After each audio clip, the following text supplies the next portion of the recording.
Adapted from archaic translation by H.T. Francis and Ra. Neil. Jataka number 320. Succaja Jataka. He might give, etc. This story was told by the master, while residing at Jetavana monastery, with regard to a certain landowner.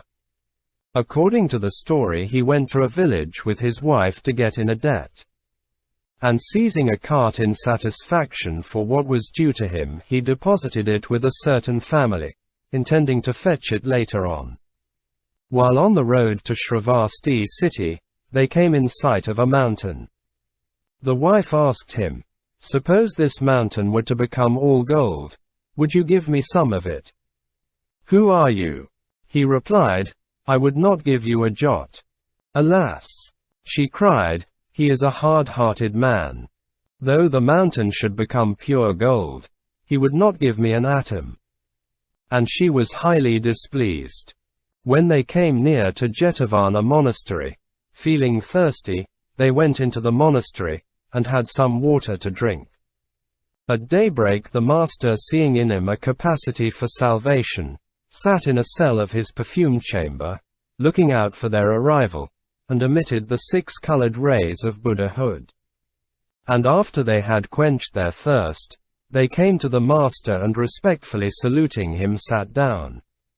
The master, after the usual kindly greetings, asked them where they had been. "We have been, reverend sir, to call in a debt." "Lay sister," he said, "I hope your husband is anxious for your good and ready to do you a kindness." "Reverend sir," she replied, "I am very affectionate to him, but he has no love for me. Today when I asked him, on catching sight of a mountain, supposing it were all pure gold, would you give me some? He answered, 'Who are you? I would not give you a jot.' So hard-hearted is he." "Lay sister," said the master, "he talks like this. But whenever he calls to mind your virtues, he is ready to give you lordship over all." "Tell us about it, your reverence," they cried, and at their request he told this legend of the past. Once upon a time when Brahmadatta was reigning in Benares, the Bodhisattva was his minister, rendering him all due service. One day the king saw his son, who acted as his viceroy, coming to pay his respects to him. He thought to himself, "This fellow may do me wrong, if he gets an opportunity." So he sent for him and said, "As long as I live, you cannot dwell in this city. Live somewhere else, and at my death bear rule in the kingdom." He agreed to these conditions, and asking his father farewell, he started from Benares with his chief wife. On coming to a frontier village, he built himself a hut of leaves in a wood, and stayed there, supporting life on wild roots and fruit. In due course of time the king died. The young viceroy, from his observation of the stars, knew of his father's death, and as he journeyed to Benares, a mountain came into sight. His wife said to him, "Supposing, sir, over there mountain were turned into pure gold, would you give me some of it?" "Who are you?" he cried, "I would not give you an atom." She thought, "Through my love for him I entered this forest, not having the heart to desert him, and he speaks to me thus. He is very hard-hearted, and if he becomes king, what good will he do me?" And she was painful at heart. On reaching Benares he was established on the throne and raised her to the dignity of chief queen. He merely gave her rank of title only, but beyond this he paid her no respect or honor, and did not even recognize her existence. Thought the Bodhisattva, this queen was helpmeet to the king, not counting the pain, and lived with him in the wilderness. But he, taking no count of this, goes about, taking his pleasure with other women. But I will bring it about that she shall receive lordship over all. And with this thought he went one day and saluting her said, "Lady, we do not receive from you so much as a lump of rice." Why are you so hard-hearted, and why do you thus neglect us? Friend, she replied, if I myself were to receive anything, I would give it you, but if I get nothing, what am I to give? What, I ask, is the king likely to give me?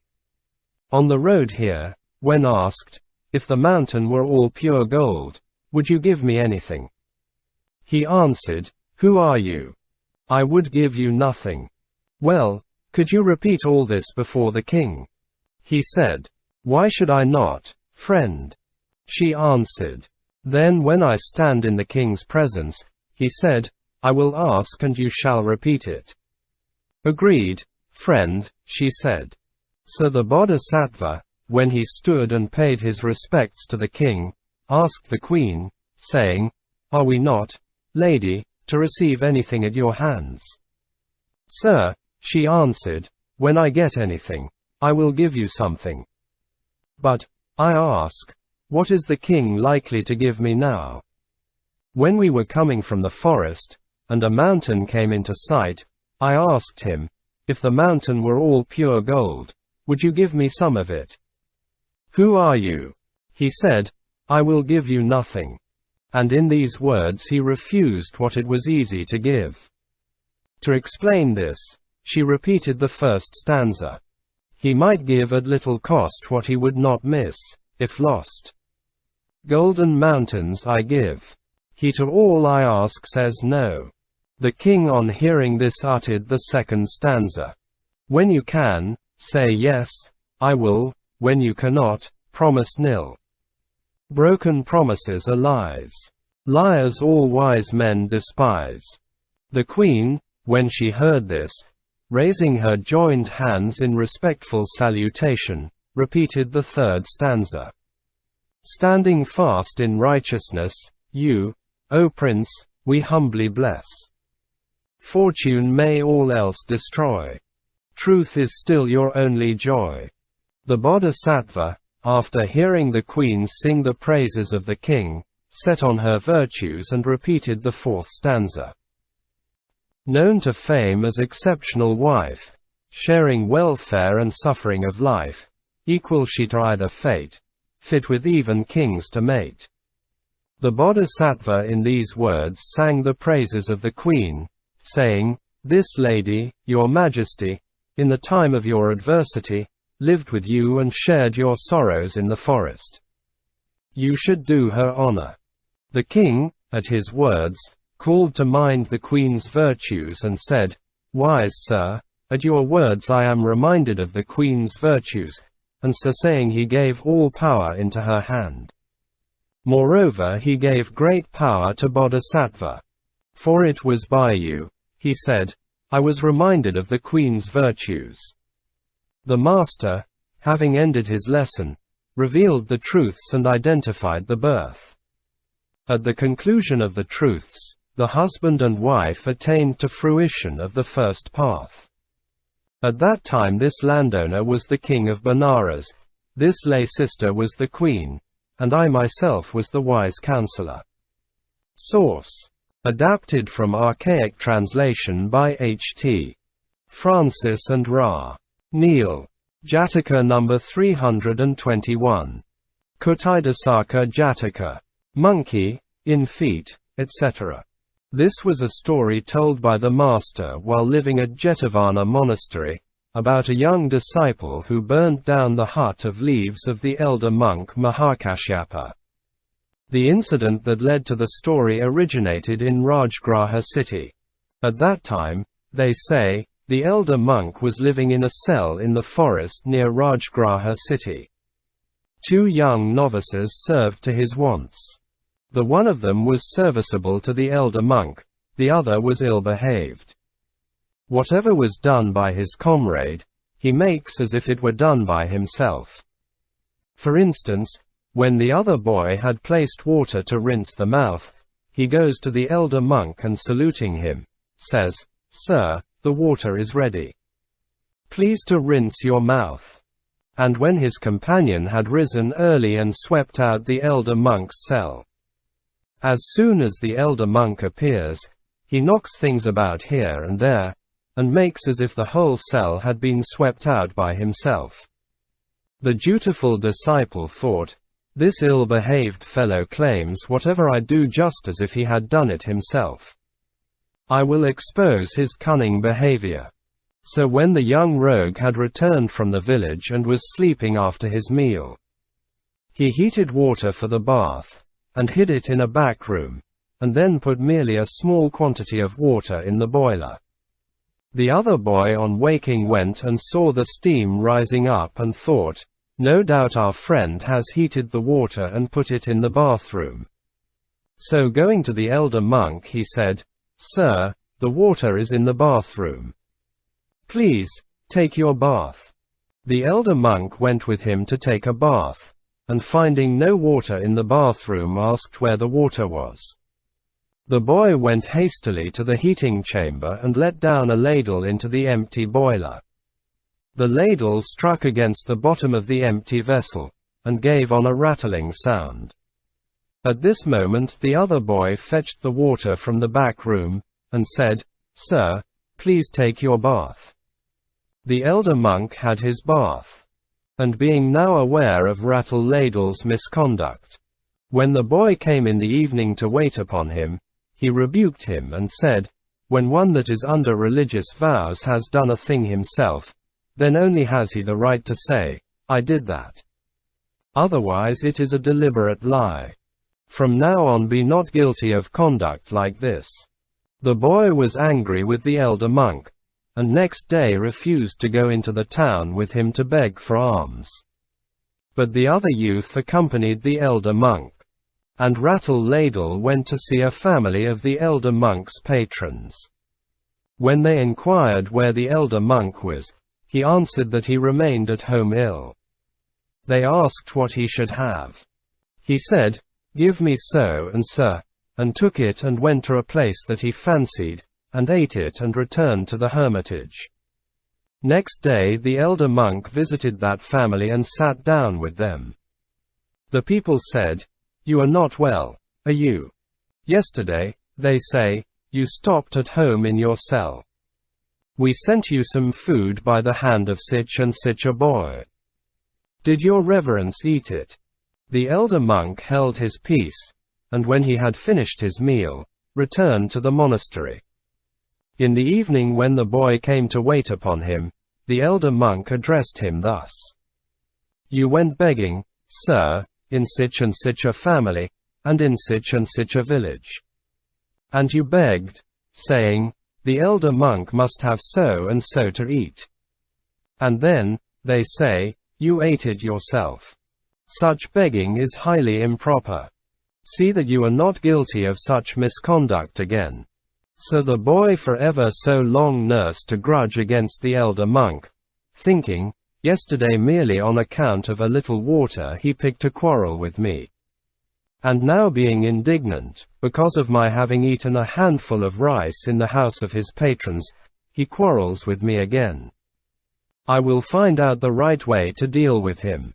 And next day, when the elder monk had gone into the city for alms, he took a hammer and broke all the vessels used for food, and setting fire to the hut of leaves, took to his heels. While still alive he became a pretor in the world of men, and withered away till he died and was born again in the great hell of Avici. And the fame of his evil deeds spread abroad amongst the people. So one day some brethren came from Rajgraha city to Shravasti city, and after putting away their bowls and robes in the common room, they went and saluting the master sat down. The master talked pleasantly with them and asked from where they had come. "From Rajgraha city, sir." "Who is the teacher that preaches there?" He said, "The great Kashyapa, sir." "Is Kashyapa quite well, brethren?" He asked. "Yes, reverend sir, the elder monk is well." But a youthful member of the fraternity was so angry on account of a rebuke he gave him, that he set fire to the elder monk's hut of leaves, and made off. The master, on hearing this, said, "Brethren, solitude is better for Kashyapa than keeping company with a fool like this." And so saying he repeated a stanza in the Dhammapada. To travel with the vulgar herd refuse, and fellowship with foolish folk avoid. Your equal or better for a comrade choose, or else in solitude your way pursue. Moreover he again addressed the brethren and said, Not now only, brethren, did this youth destroy the hut and feel angry with one that rebuked him. In former times too he was angry. And he then told them a legend of the past. Once upon a time when Brahmadatta reigned in Benares, the Bodhisattva came to life as a young singular bird. And when he grew to be a big bird, he settled in the Himalaya country and built him a nest to his fancy, that was proof against the rain. Then a certain monkey in the rainy season, when the rain fell without intermission, sat near the Bodhisattva, his teeth chattering by reason of the severe cold. The Bodhisattva, seeing him thus distressed, fell to talking with him, and uttered the first stanza. Monkey, in feet and hands and face so like the human form, why buildest you no living place, to hide you from the storm? The monkey, on hearing this, replied with a second stanza. In feet and hands and face, O bird, though close to man allied, wisdom, chief boon on him conferred, to me has been denied. The Bodhisattva, on hearing this, repeated yet two more couplets. He that unreliable betrays, a light and weak mind, unstable proved in all his ways, no happiness may find. Monkey, in virtue to excel, do you your utmost hard work, and safe from wintry blast to dwell, go, hut of leaves devise. Thought the monkey, this creature, through living in a place that is sheltered from the rain, despises me. I will not allow him to rest quietly in this nest. Accordingly, in his eagerness to catch the Bodhisattva, he made a spring upon him. But the Bodhisattva flew up into the air, and winged his way elsewhere. And the monkey, after smashing up and destroying his nest, took himself off. The master, having ended his lesson, identified the birth. At that time the youth that fired the hut was the monkey, and I myself was the singular bird.